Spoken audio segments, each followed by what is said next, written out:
Cesar, he's the man. My name is Cesar Garcia, tattoo artist. If he can't do it, no one can. We're in IF Studios, which is my buddy Victor Figueroa's shop. My buddy, he lives quite a ways, but he came down so I could do a Chucky on him. We went upon just finding the right image of Chucky. We came across this one that I thought was pretty cool. I've been tattooing for roughly about 5 years. A couple tattoos. Well, actually, I got one at like 15, 16 years old. My buddies and I went to this dude's house that my buddy knew, supposedly. So we get to the dude's house and he, cholo dude and out of his garage or something, I don't remember. And we're like feeling really sketchy about him. So we're like, you know what, none of us are gonna get tattooed. We got all mad. I was like, you know what, bro, I'll get tattooed. I wanted my mom's name on me.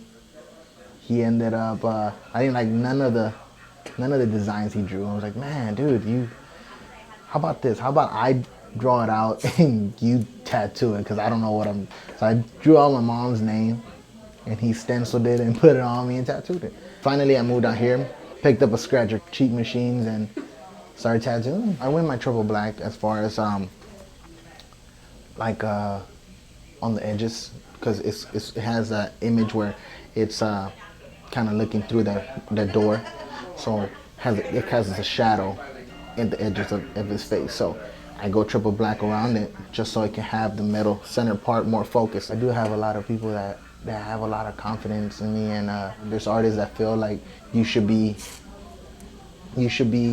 happy or you should be honored for them tattooing you. And for me, it's the opposite. I feel honored for someone to come and let me do what I do on their body and have full trust in me, and it just makes me try that much harder to become more and be better. The rewarding part of it is that fact that people go and tell their friends and their family, and you know, oh my God, my tattoo, you know, this guy did it, Cesar did it, and he did an awesome job.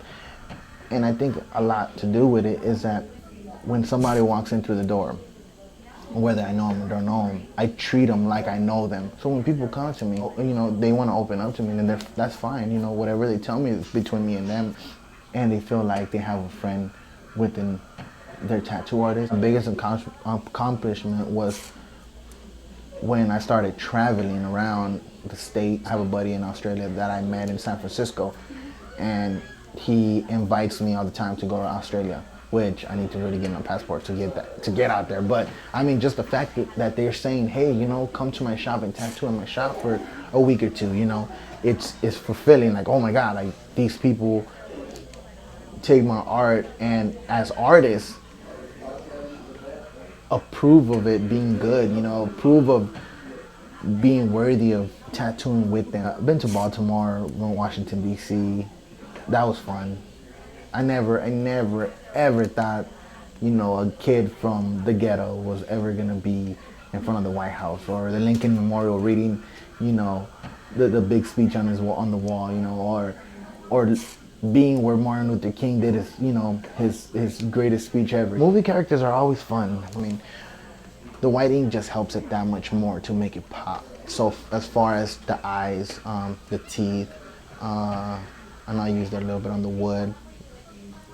And all that is just because if you look at the image always has some kind of light to it. Movie characters always give you some sort of accomplishment because it's not something as simple as, it's not like something as a memorial piece as far as like a portrait of your mom or something.